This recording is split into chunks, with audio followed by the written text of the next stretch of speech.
తల్లిదండ్రులు కావాలని మీ కలను నెరవేర్చుకోండి హెగ్డే ఫెర్టిలిటీ సెంటర్ ద్వారా ఉచిత మొదటి కన్సల్టేషన్ పొందండి 88074747474. తర్వాత రవితేజ చాలా స్ట్రగుల్ అయ్యి ఆ సినిమాలు ఈ సినిమాలు చేసి మనసి చూడని సినిమాలో ఆ క్యారెక్టర్ వర్క్ అవ్వడం వల్ల, తర్వాత పూరి జగన్ కనెక్ట్ అవ్వడం వల్ల సేమ్ సింధూరంలో ఉన్న చంటి క్యారెక్టర్ని పూరి బాగా యూటిలైజ్ చేసుకోవడం వల్ల పూరి సినిమాల వల్ల తను స్టార్ అయ్యాడు.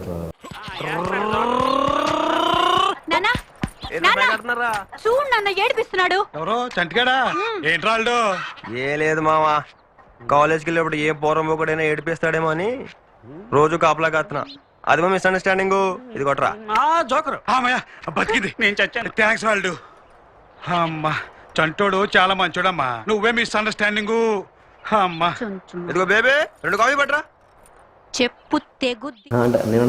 మీరు అనేది ఏంటి, నేను అతను పైకి వచ్చేసాడు నేను రాలేదన్న ఫీలింగు నాకు లేదు, నాకు రాలా.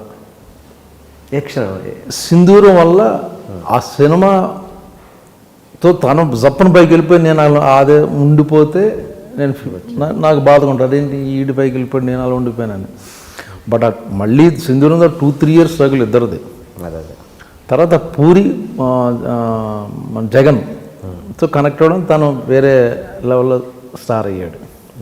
అంటే తర్వాత అయినా కూడా జర్నీ ఒకేసారి స్టార్ట్ అయింది కదా. ఓకే, రవితేజని వదిలిపెట్టండి, మిగతా క్యారెక్టర్ మన తర్వాత వచ్చిన వాళ్ళు మన పైకి వెళ్ళిపోయినా ఎక్కడ మానవ సహజం కదా, మీరని కాదు మామూలుగా మానవ సహజం. అంటే తర్వాత మనది ఇంకా బ్రేక్ రావట్లేదు, సరైన బ్రేక్ అన్నది ఫీలింగ్ ఎప్పుడు రాలేదా మీకు? లేదండి, యాక్చువల్గా నాకు ఎందుకంటే నేను హీరో అయిపోతే నేను ఇండస్ట్రీకి రాలేదు ఫస్ట్ ఆఫ్ ఆల్. ఓకే, పెద్ద స్టార్ అయిపోదాం ఆ ఆశలు లేవు ఫస్ట్ నుంచి. సో ఆ డిసప్పాయింట్మెంట్ నాకు అంతగా లేదు. ఒక 5% ఉంటుంది. ఇది రవితేజ పైకి వచ్చేసాడన్న బాధ కాదు, నేను కూడా వస్తే బాగుండనే ఫీలింగ్ తప్పించి, నేను కూడా బెటర్గా చేస్తా అన్న ఫీలింగ్ తప్పించి, రవితేజ వెళ్ళిపోయాడు కాబట్టి తను కంపేర్ చేసుకుని నేను కూడా అయిపోవాలన్న ఆ ట్రాక్లో ఎప్పుడు లేను నేను. ఎలా ఉంటుందండి మీ ఇద్దరి మధ్య రిలేషన్? అందుకే ఆ రిలేషన్ వల్ల నాకు ఆ ఫీలింగ్ లేదు.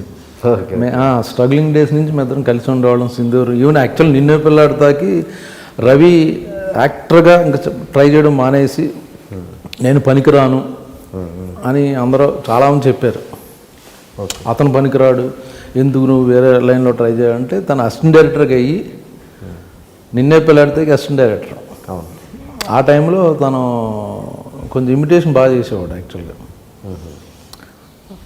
అనిల్ కపూర్ వాక్ కానీ రెగ్యులర్గా మిమిక్రీ చేసేవాడు కాకుండా యాక్చువల్గా అతను చూసి యాక్టర్ని చూసి అలా బిహేవ్ చేయడం అన్నది తను బాగా చేసేవాడు. ఆ టైంలో నేను లంచ్ టైంలో చూసేవాడిని. ఒకరోజు నేను చేయమని చెప్పాను నాగార్జున తప్పు వాళ్ళ ముందు. తను అమ్మ వద్దు అంటే నేను పుష్ చేసేవాడిని, సరే చెయ్యి ఏమన్నా. తను నడుచుకుంటూ వస్తే అనిల్ కపూర్ బయట అలా వాక్ చేస్తాడు అనేది. ఓకే, తప్పు కింద పడిపోయింది చైర్లోంచి, నవ్వేసి అంత బాగా చేసాడు అన్నమాట. ఆ టైంలో అతను చూసి మన వంశీ గారు ఒక కన్ను ఉంటుంది అన్నమాట, చూస్తుంటాడు అందరిని.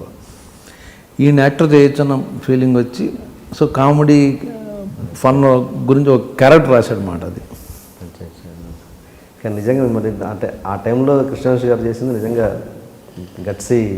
ఎవరు చేయరండి. అప్పుడు నిన్నే పిల్లాడితే బ్లాక్ బస్టర్ అయిపోయిన తర్వాత ఇంక వేరే రేంజ్లో చేద్దాం అనుకుంటారు. కానీ అంటే నాకు మాట ఇచ్చాడు వంశీ. అలా అంటే నిన్నే పిల్లాడితే షూటింగ్ జరుగుతున్నప్పుడు అన్నాడు, ఈ సినిమా సూపర్ డూపర్ హిట్ అవ్వాలి, నువ్వు దేవుడిని కోరుకో. ఆ సినిమా సూపర్ డూపర్ హిట్ అయితే నేను నిన్ను హీరోగా పెట్టి సినిమా ఊరికని నిజంగా చెప్తున్నాను, నిన్ను రుణం తీర్చుకోవాలన్నాడు. రుణం ఏంటి, నువ్వు గులాబీ ఇచ్చావు నాకు, నిన్నే పిల్లాడితే ఇచ్చావు. యాక్చువల్ నాకు తెలియకుండా చేసిన చిన్న పని అది. ఏది? కృష్ణవంశీ బాగా స్ట్రగుల్ అవుతున్న రోజుల్లో నేను కూడా స్ట్రగుల్ అవుతున్నా. నాకు ఇంటి దగ్గర డబ్బులు వచ్చాయి, మా ఫాదర్ పంపించారు. వంశీ తీసుకోవాలి ఇంట్లో డబ్బులు కానీ, ఇంట్లో వాళ్ళతో వచ్చాడు అంతే. తను బాగా చదువుకున్నాడు, ఎంఏ అది. బట్ ఒక డైరెక్టర్ అవ్వాలని దాంతో వచ్చాడు. డబ్బులు తీసుకున్న తను కలిసిన రోజున రెండోసారి మాటల్లో నైట్ 8:30 అయింది. నాకు అక్కడ పాండి బజార్లో ఒక చిన్న హోటల్లో మంత్లీ టికెట్ ఉండేది. ఆ టైంకి మాట్లాడుతూ సుప్రియ మెస్ అనేది మాట్లాడుతూ వంశీ రా సార్ భోజనం చేద్దాం, టైం అయింది నేను తినాలి, నా పక్కన ఉన్నాడు సార్ రా అని తీసుకెళ్ళా. భోజనం చేసి యాక్చువల్గా అది విధి ఏదో అంటారు చూడండి, ఆ టైంకి తనకు భోజనం చేసి 2 days అయిందండి కృష్ణవంశీ భోజనం చేసి. ఇంకా నెక్స్ట్ డే మార్నింగ్ కుదరట్లేదు, ఇంక వెళ్ళిపోదాం ఇంటికని డిసైడ్ అయ్యాడు. ఆ విషయం నాకు తెలియదు, తెలిసి అయ్యో భోజనం చేయలేదు నువ్వు దా నేను పెడతానన్న ఉద్దేశంలో కాదు, మామూలు జనరల్ క్యాజువల్గా అతను మనసులో ఉంచేసుకున్నాడు నాకు భోజనం పెట్టాడని. గ్రేట్.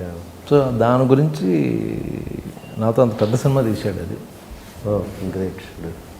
అంటే తర్వాత మీరు రెగ్యులర్గా అంటే ఓకే ఆ రోజంటే తినిపించారు, మరి తర్వాత ఇలా కంటిన్యూ అయ్యారైనా? వెంటనే శివ సినిమా ఆఫర్ వచ్చేసింది దానికి, శివనాగేశ్వరరావు గారు రమ్మని. సో వర్క్ దొరికిపోయింది వెంటనే ఇమ్మీడియట్గా, ఇంచుమించు అదే వీక్లో సంథింగ్. Okay okay. ఇది ఎప్పుడు షేర్ చేసుకున్నారు మీతో? నేను 2 రోజుల నుంచి ఆకలితో ఉన్నాను అన్న. నాకు తెలియదు, తను ఎప్పుడో తర్వాత ఇంటర్వ్యూస్లోని తర్వాత ఎప్పుడో డైరెక్టర్ అయ్యాక అప్పుడు చెప్పడం మొదలెట్టాడు తను. అప్పుడేంటి మీ ఎక్స్ప్రెషన్ ఆయనతో? పర్టికులర్ ఏం లేదండి, నేను ఇప్పుడు ఏదో యాక్చువల్గా ఇప్పుడు టు బీ ఫ్రాంక్ భోజనం పెడితే మీకు భోజనం పెట్టాను, మీరు రిటర్న్ అవ్వాలంటే నాకు 5 star హోటల్కి తీసుకెళ్ళి భోజనం పెడతారు తప్పించి 3 కోట్లు పెట్టి సినిమా తీయరు. You want to give it back. నాకు ఇంటికి పిలిచి భోజనం పెట్టారు, మా ఇంటికి కూడా పిలుస్తాను, లేకపోతే వీటికన్నా ఇంకా బాగా ట్రీట్ చేస్తాను, నేను పైకి వచ్చాను కదా అన్నదాని మీద నేను వాళ్ళు అలా తీర్చుకుంటారు కానీ ఇలా తీర్చుకోరు ఎవరు.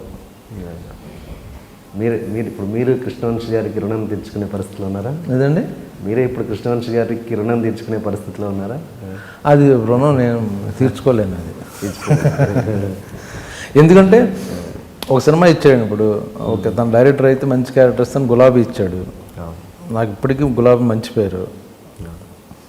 నిన్నే పెళ్ళాడతా ఫ్యామిలీలో ఒక మెంబర్ కింద, బేదర్ సీన్ బాగా పాపులర్ నిన్నే పెళ్ళాడతాలో. గులాబీలో ఒక ఫ్రెండ్ వెన్నుపోటు పడవడం అనేది ఇప్పటికీ స్క్రిప్ట్లో చాలామంది బ్రహ్మాజీ వెన్నుపోటు పొడి చేయడానికి రెఫరెన్స్ చెప్పుకుంటుంటారు స్క్రిప్ట్లో, అలాగా బ్యాక్ స్టాప్ చేయాలన్నదే ఆ క్యారెక్టరైజేషన్ వెళ్ళింది.